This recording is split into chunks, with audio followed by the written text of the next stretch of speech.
Esta pintada que ven ahí es de aquí cerquita, 15 minutos de aquí, el barrio de Santa Eulalia.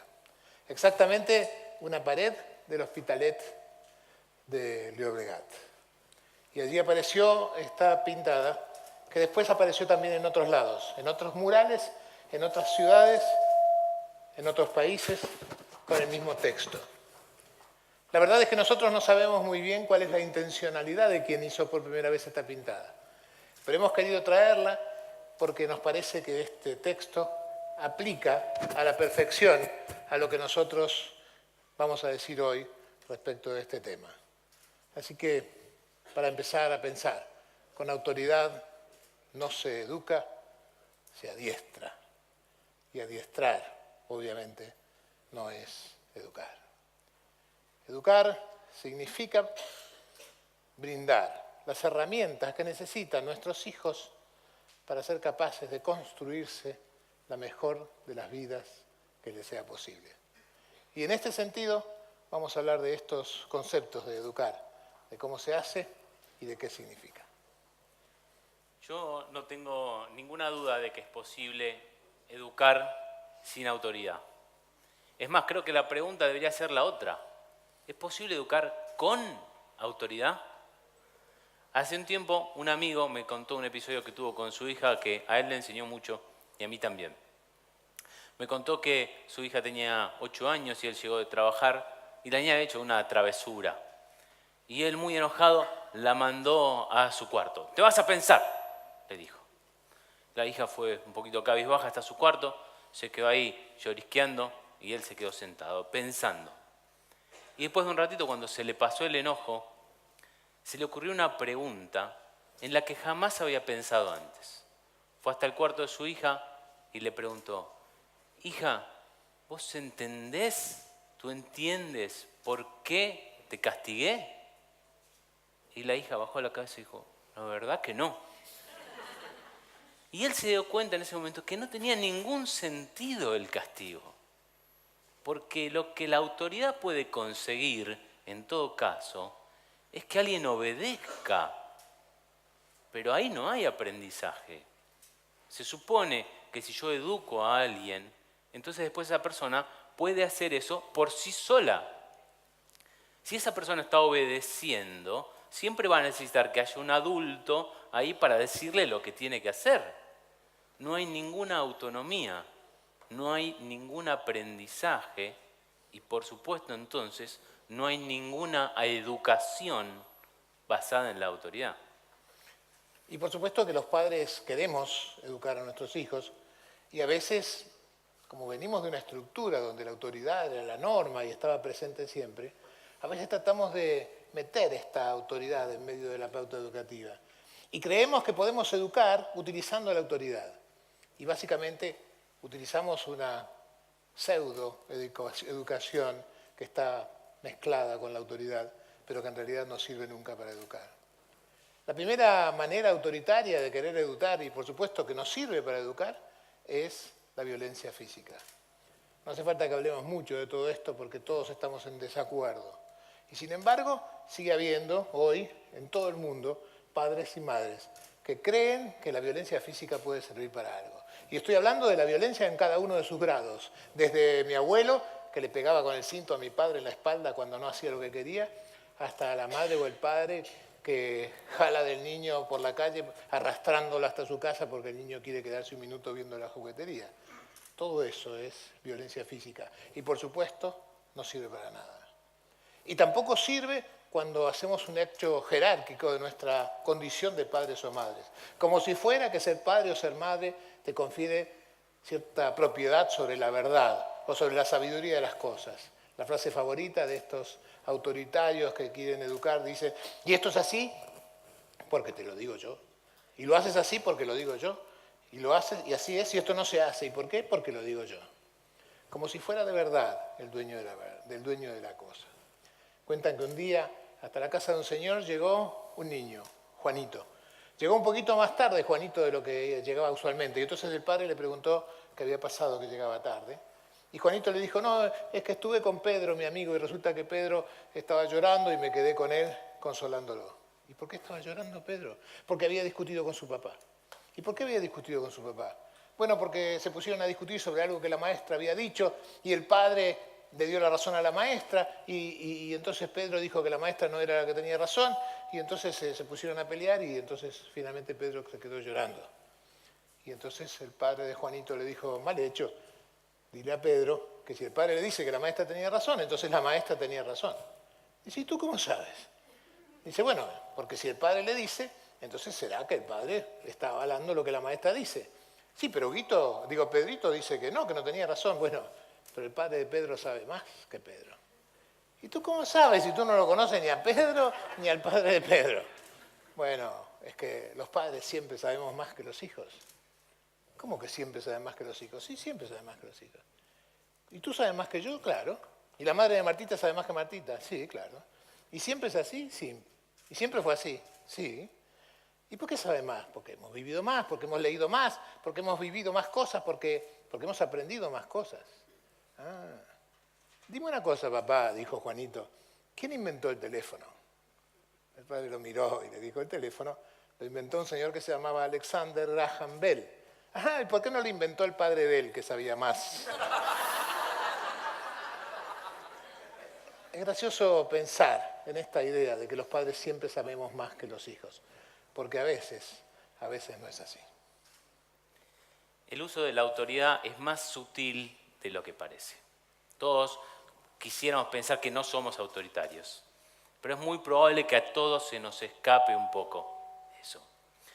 Además de la violencia física, además de la imposición de lo haces porque lo digo yo, además de creer que sabemos más solo por nuestro título, hay otro modo de ejercer la autoridad, que es efectivamente los premios y castigos. La manipulación de la conducta, tratando de darle premios o imponerle castigos de acuerdo a lo que los niños hacen. Es el arquetípico, si no tomas la sopa, no hay postre. O la versión un poco más moderna de esta, que es, si no estudias, te saco los videojuegos. Es bastante clásica hoy en día. Y ya vemos que las dos frases tienen como la misma estructura, ¿no? La estructura de los premios y castigos es una cosa así. Si haces A, yo te haré B. Y esto que es tan extendido, es casi la piedra angular de la educación de padres a hijos, es lo que usamos todo el tiempo, creemos nosotros que es bastante nefasto, bastante más perjudicial de lo que podría parecer, por varias cuestiones. Primero, porque genera rencor en los hijos, porque se dan cuenta bastante rápido de que no hay una relación necesaria entre la sopa y el postre. Se dan cuenta que se puede perfectamente comer postre sin tomar la sopa. Y se puede perfectamente jugar a los videojuegos sin haber estudiado antes. Así que si vos me lo sacás, es un capricho tuyo. Y se dan cuenta muy rápido. Entonces genera rencor, por supuesto. La segunda consecuencia, también bastante complicada, es que es una estrategia que tiene fecha de vencimiento. Porque solo funciona mientras nosotros estemos ahí para restringirle el premio o para habilitar el castigo. Quiero decir, si la única razón para estudiar es jugar a los videojuegos, en cuanto nuestro hijo se pueda comprar una consola de videojuegos, no estudia nunca más. Así que de cara al futuro, no hemos ganado absolutamente nada de educación con esto. Hemos conseguido que haga lo que le decimos en el momento, pero nuevamente eso no es educar. Y la tercera consecuencia es posiblemente la peor de todas, que es que al nosotros hacer esto, estamos estableciendo una pauta de valores que es exactamente contraria a la que querríamos establecer. Porque si yo le digo a mi hijo, yo te voy a premiar con los videojuegos, lo que le estoy diciendo es que los videojuegos son lo bueno, son lo deseable, y el estudio es un mal necesario. Y eso se lo dije yo, con mi intervención. No es que en todo caso, si él lo pensaba, se lo reforcé. Es un desastre. De acá para el futuro, esto es un desastre. que no creamos en la autoridad, que no confiemos en la fuerza de producción de la autoridad, no quiere decir que estemos a favor del desenfreno, que estemos a favor del descontrol, que estemos a favor de desentendernos de lo que los chicos hacen. No creemos que hay que dejarlos que hagan lo que quieran, no estamos a favor del laissez-faire de ninguna manera. Lo que creemos es que la autoridad no es la manera, creemos que tiene que haber otra manera. Una manera que la vamos a llamar la manera de la paternidad, y que es casi una manera opuesta a la manera de la autoridad. Porque cuando la autoridad impone, ordena y amenaza, que es lo que hace la autoridad, impone, ordena o amenaza, la paternidad lo que hace es guiar, enseñar y motivar. Y estas tres conductas, guiar, enseñar y motivar, que significan además presencia y acompañamiento, son las que pueden producir ese cambio. Porque entendamos muy bien qué quiere decir motivar. Influidos por la fusión que hay entre la economía de empresas y la psicología industrial y la psicología individual, tendemos a pensar que motivar es conseguir que el otro haga lo que yo quiero. Y la verdad es que motivar no es eso, ni para la psicología ni para las empresas. Motivar, especialmente en educación, consiste en lograr que el otro quiera lo mismo que yo quiero, que lo elija como parte de su decisión. Eso es motivar. No consiste en torcer su voluntad para que termine haciendo lo que quiero, sino que al contrario, que su voluntad sea libre y que él termine eligiendo lo mismo que yo sé que es bueno para él. Esa es la motivación. ¿Y cómo se hace? Hay que hablar mucho, hay que explicar mucho y hay que ser capaz de dar mis razones para pensar como pienso. Hay que ser capaz de hacer que mis razones sean también razones de mi hijo o de mi hija. Porque cuando ella o él lo hagan sus razones, entonces van a poder elegir el camino adecuado. No quisiéramos que esto quede solo en una palabra de, bueno, motivar. Quisiéramos tratar de transmitirles cómo hacerlo. Y así como les dijimos que hay una estructura de los premios y castigos, hay también una estructura de la motivación, que es así. Si haces A, lo más probable es B. Pareciera muy similar a la otra, cambiamos unas poquitas palabras, pero ese cambio es fundamental, porque si en los premios y castigos B era un capricho, como les decía, en este caso B es la consecuencia natural de A. Es lo que más probablemente te va a pasar por los efectos de lo que sucede. No es si no comes no comes las verduras, no hay postre, es si lo único que comes es postre, te vas a enfermar. Y ese es un dato, vamos a decir así, de la realidad. Es muy importante tener buenos argumentos y es muy importante que yo sepa cuáles son las razones por las cuales quiero que mi hijo haga determinada cuestión. Si yo no lo sé, difícilmente se lo voy a poder explicar. Hace un tiempo, mi hijo mayor, que hoy tiene 9 y en ese momento tenía 5, vino con uno de los planteos que a los que son padres quizás les haya pasado, es uno de los más temidos, ¿no? Por los padres. Vino a decirme, no quiero ir más al colegio. Y es muy temido porque es difícil explicar por qué tenés que ir, ¿no? Era muy difícil. Yo en principio pensé en decirle, bueno, puedes ir para hacerte amigos. Pero a mi hijo, como me hubiera contestado, para ser amigos voy al club. Y hubiera tenido razón, ¿no? Pero yo pensaba, explicarle la verdadera razón es muy difícil. Pero me quedé pensando un tiempo y al día siguiente me acerqué a mi hijo y le dije, mira hijo, vamos a hacer un dibujo, que a él le gusta bastante que dibujemos juntos.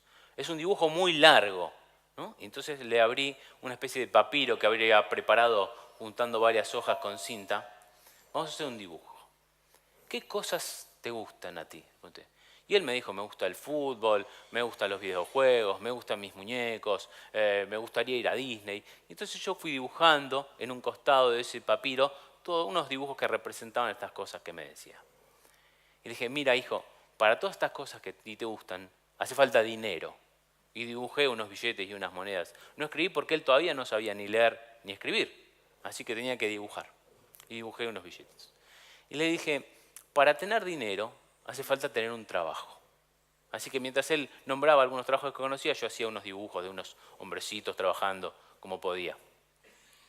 Y le dije, A mí me parece, y aquí tengo que ser sincero y decir, a mí me parece, que el mejor modo de tener un buen trabajo es estudiar. Ir a un lugar que se llama la universidad. Entonces hice un dibujo de una universidad. Y para ir a la universidad hay que ir a la preparatoria. Y para ir a la preparatoria hay que ir a la primaria, y para ir a la primaria hay que ir al jardín de infantes, que es donde él estaba. Y todo el recorrido del papiro, ¿no? Entonces pues dije, si tú no vas al jardín de infantes, y le taché, no puedes ir a la primaria. Si no puedes ir a la primaria, no puedes ir a la preparatoria, no puedes ir a la preparatoria, no puedes ir a la universidad. Si no puedes ir a la universidad, es poco probable que tengas un buen trabajo, es poco probable que tengas dinero para comprar tus muñecos, tu pelota, para viajar a Disney y estas cosas que te gustan. Mi hijo estaba frente al dibujo así, se quedó un rato largo mirándolo, me dijo, ¿lo puedo guardar? Sí, claro, hijo, ¿cómo no? Le hice un pequeño rollito con el dibujo y se lo dejé. Al día siguiente fue al colegio sin protestar. Y se mantuvo durante un largo rato. No es mágico, ¿está bien? No es que ahora se solucionó y nunca vamos a tener problemas. No estoy diciendo eso. Pero estoy diciendo, yo creo que en este momento, después de ese momento, él por lo menos decidió él ir, en lugar de obedecernos a nosotros e ir, que me parece lo que a mí no servía para nada ahí. Algunos dicen que, no, bueno, pero no se les puede explicar todo porque los chicos no entienden, son muy chicos. Yo estoy convencido de que si uno se toma el tiempo, se toma el trabajo y le pone un poquito de creatividad, los hijos terminan por entender. Yo creo que hay muy poquitos padres que en realidad sean capaces de dedicarse a hacer toda esta tarea que Demián bien hizo con su hijo para mostrar esto. Pero qué importante que es. Qué importante que es que el papá pueda hacer esto, pueda dedicarle tiempo, interés y creatividad. Y si no tiene tiempo, tendrá que hacerse ese tiempo si quiere ser un buen padre. Y si no tiene creatividad, puede pedir ayuda. Y si no tiene interés, no hay remedio. Lo siento, pero no se puede ser un buen padre si no te interesa lo que le pase a tu hijo. Es doloroso de decirlo. Pero por supuesto que todo esto no alcanza, porque a veces hay padres que tienen interés, hay padres que tienen creatividad, que hacen todo para poder ayudar y que no alcanza, porque se encuentra en un momento con esta actitud del chico que te dice, no quiero. Bueno, pero déjame explicarte, no, tampoco quiero. Bueno, pero realmente yo quiero explicarte porque quiero que entiendas, no me interesa. Pero es que no estoy de acuerdo. Y finalmente quizás consigas que te escuche, pero finalmente te sigue diciendo que no. Y cuando te sigue diciendo que no, por oposición, porque está enojado, porque está rebelde, porque algo hiciste antes de alguna manera que ha motivado esto, entonces cuando esto sucede, entonces habrá que pensar en otra alternativa. Habrá que pensarlo de otra forma. Cuando mi hija, que hoy tiene 40 años, tenía 12, tuvo una de esas épocas particularmente rebeldes que tiene la adolescencia a veces. Y parte de esa rebeldía consistía en que se bañaba poco, consistía en que se acomodaba poco, consistía en que no lavaba su ropa, consistía en que dejaba todo tirado en su cuarto y que las cosas se iban acumulando en su cuarto y se esperaba, por supuesto, que su madre viniera detrás para acomodar lo que ella seguía tirando. Cada vez que yo llegaba en la noche tenía que escuchar las quejas de mi hija, que se quejaba de que la madre no la dejaba en paz, y las quejas de la madre, que decía que su cuarto era un asco y que no podía soportar esta historia que estaba siempre recogiendo detrás de ella. Un día, para congeniar a ambas, las junté y les dije, me parece que el cuarto de Claudia es de Claudia y que por lo tanto es su privilegio decidir qué hace con él. No, pero esto está en nuestra casa. Sí, pero tú, le dije a la madre, no entres en su cuarto es de él. Y tú, si no quieres acomodar, no acomodes. Vive tu vida como quieras y este es tu cuarto. Claudia estaba contentísima, la madre estaba furiosísima, pero en realidad el único que había ganado rápidamente era yo, que llegaba y no tenía que escuchar las quejas de ninguno de los dos, salvo las de mi esposa que me decía, ¿hasta cuándo vamos a aguantar con esto? Porque la montaña de ropa, suciedad, mugre y residuos de comida ya tiene medio metro de alto. Aguantamos hasta el 1,5 metros, que fue 2 semanas después, y no estoy exagerando. Había una pila de ropa toda revuelta, de útiles de la escuela, de juguetes, de muñecos. Era realmente un basural. Hasta que un día Claudia vino a la madre a decirle, mamá, no encuentro mi camiseta verde. La madre hizo, debe estar ahí entre tus cosas. No, pero no la encuentro. Y lógico, ¿cómo la vas a encontrar? Ufa, dijo Claudia. Y al día siguiente vino y dijo, mami, ¿me ayudas a ordenar mi cuarto? Nunca más hubo que estar detrás de ella para ordenar el cuarto. Claudia había aprendido por experiencia que a ella no le convenía de ninguna manera acumular las cosas sin ordenarlas. Pero no era para satisfacer a la madre, era porque había comprendido las razones que eso significaba e implicaba. Nosotros creemos que permitir que los hijos se equivoquen a veces es una parte muy importante de la motivación, porque es un modo de conseguir esto, un modo de conseguir que ellos vean qué es lo más probable que les va a pasar si hacen lo que hacen y que decidan en función de eso, y eso está perfecto. Ahora bien, puede surgir una pregunta que quizás a alguno de ustedes les haya parecido. ¿Qué hay si la consecuencia es tremenda? ¿Qué hay si el riesgo de dejarlos que se equivoquen es demasiado alto? ¿Qué hay si su vida está en riesgo? ¿O si se corre la posibilidad de que sea un perjuicio irreversible? ¿Qué si viene nuestro hijo de 14 años a decirnos que quiere agarrar el auto y llevarlo a 150 kilómetros por la autovía? Lógicamente, en estos momentos habrá que decirle que no y habrá que imponer un no. Y quizás alguno me diga, ¿pero imponer no es autoridad? Sí, por supuesto, imponer es autoridad. Lo que no es esto es educar. Esto no es educar. Si yo le digo que no y le impongo que no y no entiende las razones, no hay educación, hay cuidado. Y está bien.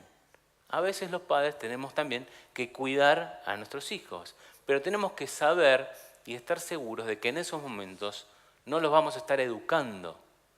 Vamos a sacrificar temporalmente la educación para cuidarlos y tener muy en claro que respecto de este punto no los hemos educado para volver sobre eso en otro momento. ¿Sí? A veces elegimos cuidar y no educar. La minoría de las veces. La mayor parte de las veces tenemos que privilegiar la educación, porque si los andamos cuidando de todo y no dejando que se equivoquen de nada, no van a aprender. Y entonces no los vamos a ver educados.